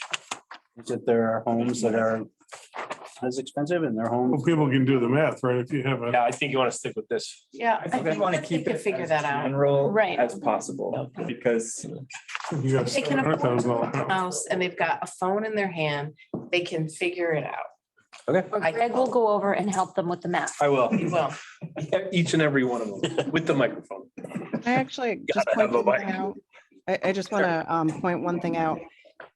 If you look at the amortizations that I provided, the middle column gives you the cost per $1,000. So I don't know if everybody has the amortizations or if they just use the amortizations to create this. We got the both sheets. the rate impact So per you have both 1,000. sheets? Ken? Right. So the other option, rather than like, you just mentioned, and this was the only thing I really kind of wanted to talk to you about tonight in terms of how you want to provide it going forward. You have two options. You can not do it this way where you're saying, okay, this is the average one and you're only giving that amount. You could give them the average tax rate impact per $1,000, and then they just have to multiply it out. So if their house is worth 600,000, they're multiplying it by 6, or they're multiplying it by a certain amount. So that's your other option. And towns do it two different ways. You can do it this way, or you can do it the other way, but then you're putting this one number out there of $1,200 a year. Right. And people just have to, look at that and assume, well, my house is worth double that, or my house is worth, 3 times that. Is that easier? I think. So what she's saying is you take, Kim, basically you're saying take the 1,200 off and just put the one estimate impact per thousand is $3.32, right?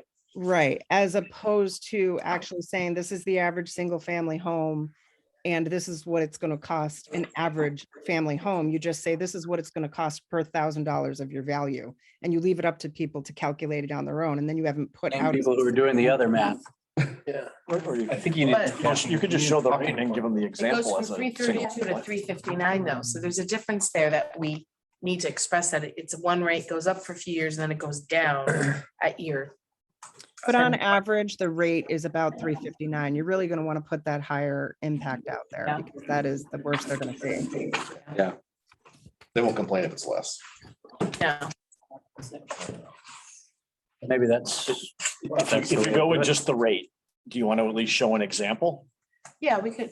Yeah, you should show this. I think we Yeah. should still show the average because it's a talking point that people can easily understand and hold on to and then talk about. I think the And we rate can is make important, The but 359, the next slide. So take your house's value, multiply it by this.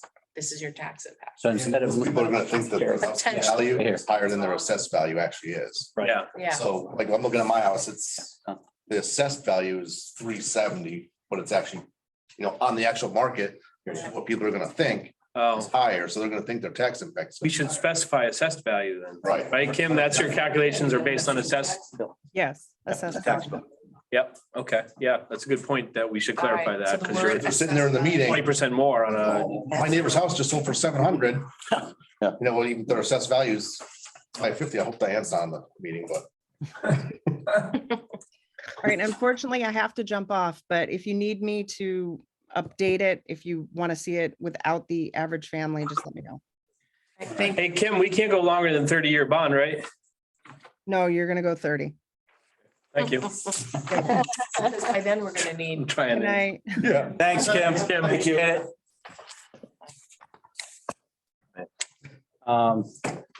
So it's actually it's on the slide right here. Right? Yeah. 332 to 359. Right. Right. So I think it's a little bit. So if we how- highlight that in the next slide. Yeah. and So maybe you leave this as one slide here, the upper half, and then have this as another slide? I would start to, pull out- Break pull- it out a little bit. Just so that, because putting this up, it's a lot. It's a lot, just yeah. Too much to digest.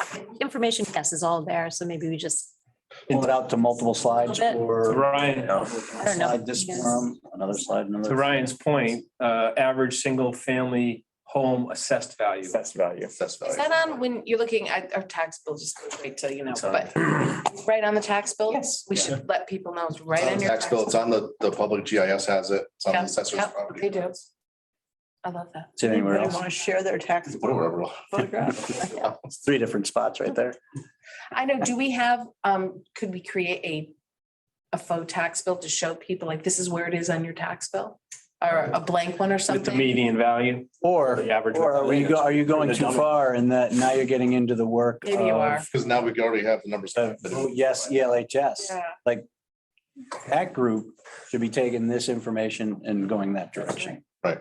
Like they might want to do the tax bill and really break it down and start handing that out. All right, and someone will let them know that? Like, are we allowed to let them know Yeah, that? well, they talk to Skanska pretty They regularly. do. I'm sure they're watching. Good. Cool. All right. Because I haven't heard, I'm assuming they're still quiet. haven't- Not on a public email. I will not let them know that. Ansga has private. And what was the other thing we talked about adding into, oh, we were talking about other capital improvements we've done Yes. district wide to Yeah. show that we are maintaining our buildings, we are putting effort So- into all of that. Yeah, no, it's a great, so some of the, I'm expecting that as we get into this public forum, some of the questions that came off of the tours and, seem to be in social media. We've even had some from our friend Anonymous, ask or indicate that most of what's going on at the high school is because our maintenance is lacking. And I said this at town council a little bit. I don't know if I made the point as well as I had hoped, but when you have a roof that's over 25 years old, it's not really about maintenance. It's the fact that the roof is past its life expectancy. And what I did, I think, do well at town council was that, our DPW has done an incredible job to keep it going and to keep us going. You did. Thank you. Are we getting extra reimbursement points for maintenance from the MSBA? The Definitely. MSBA has given us some. Right, so those are the things that I think I'm just preparing that, and so not only should we mention things that have happened here, bless you, such as, we continue to do smaller projects to keep the electrical system going and mitigate fire hazard. We just did a roof project over, a smaller roof project over the worst section of the roof this fall, and we saved money, Tom. That's one of your accounts you can close out. It's been redistributed already. But we also, in that same vein, wanted to make sure that the public was understanding that there is capital planning, has always been capital planning and maintenance going on, and mention some of the projects that have gone on district-wide. You could also mention, which we have in a few presentations, that we've been in with the MSBA in 2 accelerated repair projects. And so now Meadowbrook is one of our more, modernized, if you will, schools, because it's got all new windows, all new doors. It's the only school with the vestibule, which locks on both sides. And it's got a whole new roof. And so we just wanted to mention that that's going on while this is going on. It's not just like we're holding our breath and doing nothing while hoping for the high school. So You thinking of adding? I was wondering, so that was I can speak to it, but should we put a slide in? Yes. Yeah, Okay. that would be great. Okay, capital projects that have happened around the district. Yeah, can you provide a sort of list of those? Make a slide for you. All right. Okay. So we'll expand this into possibly 2 slides, or maybe even, we'll take some of that information off, put assessed value on there. Who's walking us through this? That's a great question. That is a great question. We determined that Kim is not I available. think the math whiz. Kim is not available. Kim told me Kim, sorry, I was out of in her email, she told me she was not available. That's what I thought. I'll do it if you want me to. I can't promise that Your I'll be emotions. tactful and. Your town administrator Oh. be able to, I've seen that in many communities. Mary. Mary, Or Mary's still Or on the Tom. call? Yeah, I can do it. Oh, hey. trying to one up me over there? Save ourselves from Greg's emotional. Oh, I could do it instead. Sign up there, I'll tell you that. Like, no matter what happens. So if you. I don't mind. All right. Maybe it would be good to have someone who's like supposed to, Okay. it's not one of us. It's like, One of them, it's one of them instead of one of us. well, like Gordon or Things have taken you, a or turn. that's like directly. Team home. They're hearing it always from us. Right. Now, if they're hearing from I'll be there. town manager, this can be done. This is how we get there. All right, Tom. Resolved. You guys ask for all the stuff and then I'll tell them how much it's gonna cost, so I get the tomatoes. I get it. Works for me. Right. We were thinking about an additional slide as well. We haven't gotten together quite yet, but the MSBA has a cost graph on their website, shows the cost of schools over time. We're on the graph now. We are middle to mid-low of the pack of. Put that on the And we are, Put it before the impact. but it's, no, it's. Based on cost per square foot or Based on total cost? per square. Really? Let's really get that out there. And so what we found that slide is helpful because it just shows, because like the last time we had a very nice guy come up and say, using the trades, fully supportive of the project. Really, it's gonna cost that much? Because I forget which, was it Long Meadow or Minnetonka or one of those was X amount. And I looked it up on the graph and that's because it's way down here from a long time ago. Someone said. So 12 it- years ago. That should come before the explanation of the tax application, I think. Yeah. Tom, you want to present that as well? See I'll what? help you. I'm just going through the presentation in my head now. Yeah, you guys can. Well, maybe, talk to yeah. that. I know, I know, I was kidding, Okay. Sure. I was trying to not have tomatoes thrown It at might be good to do it after because it gives them perspective, right? So they're introduced to that. It's, X millions of dollars, $750 a square foot. But then here it is in context, right? Where this is not outrageous. This is fortunately what schools are costing these I like days. that, yeah. Here's the historic data. 750 is lower than we thought, right? We were up in the 800s at one point, I don't think so. in one of the estimates. That's fine. I'll live with 750. And I'll live with being wrong. And I do remember that maybe Victoria had suggested a dress rehearsal early next Yeah, we're week, just once whispering the that. slides are. So maybe that's another meeting to hit and. On the other end of things, we know that this is the big point of this meeting. How much other information do we want to go through in this? I think the updated floor plan, Yeah. I think the updated field plan or the, For sure. you know what I'm saying? With a big handicap sign on that park. Can we take the overlay fields So I off understand. of that? Okay. Yeah, we can. Or take one off and leave the others. In the parking lot? Right, take one off, leave the other, yeah. And worth going back to existing conditions and stuff that we've done on past projects, or should we? We could assume that some people are here for the first time. Yeah. And probably half will probably be repeat. So I would say it's worth going through the process, briefly. And then the overall. Referring back to the And, website but if I you have think the questions. cost of not doing it needs to be emphasized. Yes. Yes. For sure. And I did explain accreditation. Someone asked the last time. Someone emailed me recently around it. And so we have, and I can explain that again if it's asked. We are accredited.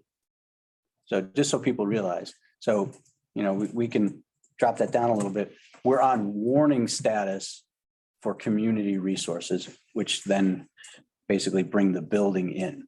And the piece that people don't understand with the cycle of accreditation is that 10-year cycle. During that 10 years, NEASC is sort of similar to the MSBA, that you're doing a number of things in those 10 years to try to meet their recommendations. So when they come back, they can say, then they evaluate you with progress reports and comments on your progress reports all the way through. Right, Mr. Page? Yeah, I know you are. You were talking in class and we saw that. That's not why I called you out. yes, Frank's writing the progress. This is MB again. yeah. So, It's the same topic. It's the issue with me not being able to get into the portal. Yeah. NEASC. So anyway, the point being is that we're on, no matter how much we've done to this point with technology, which has been considerable. All right, the technology the town has when we went to the one-to-one program, with everything we've done, you can't get past the science rooms. You can't get past the classrooms being undersized. You can't get past the electrical system. And that has kept us on warning status. That's. Can we Hearing list that, those yeah. things out, the 100 million in code upgrades that Form was just referring to? Can we list those with associated costs, Thank you. general costs? So we can break out that 100?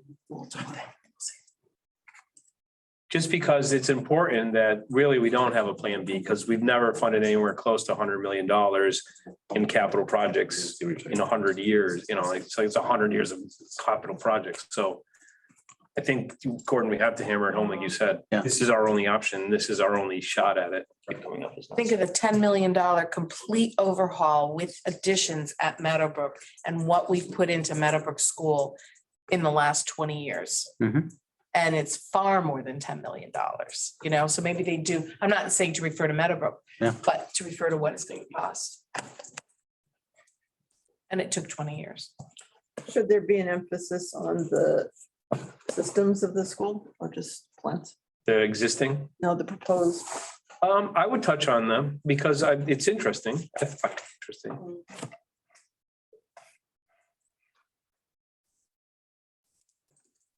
And that we would mention the PD, because people are always. Yeah, oh, yeah. The big part of the. Where are we with that? Is it not included now or? Yeah, no, it is. It is. You all voted. That's. Yeah, yeah. Great, okay. And actually, that's something we said to town council as well, is that as we're going through schematic design, we're getting specific costs. But we're kind of all in right now in the project. And so Right. now that we know, when we get these full specific costs, harder costs, we can say, okay, what needs to come out? So that we are being fiscally responsible and understanding the voters and so forth. Right? Okay.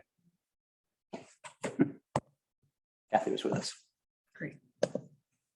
What about the pool floor plan though? Yeah, I was thinking about that too.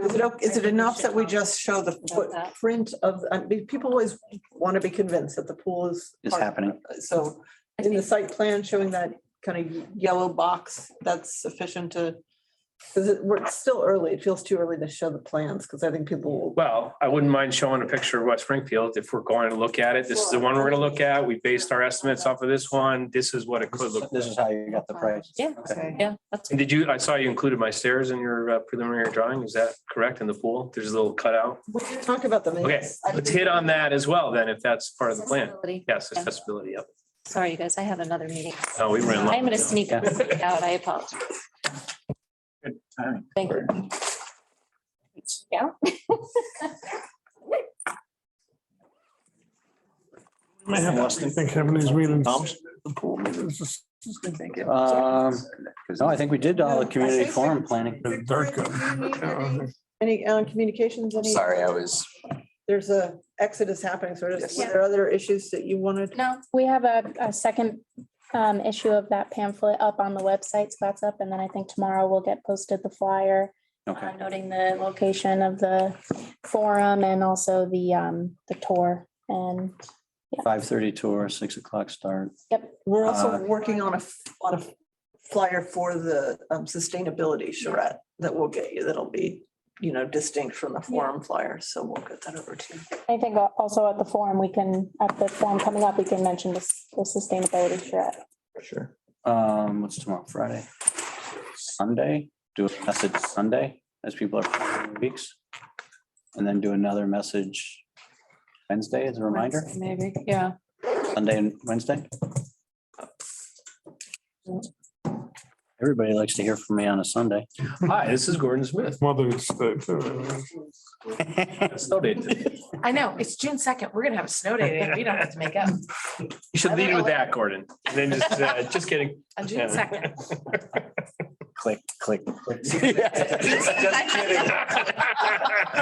It's a graduation, I think, so. Do I have no more new business?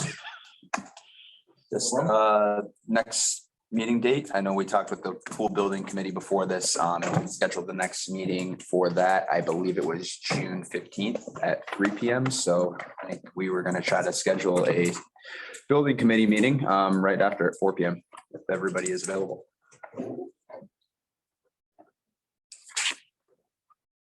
What time would that be?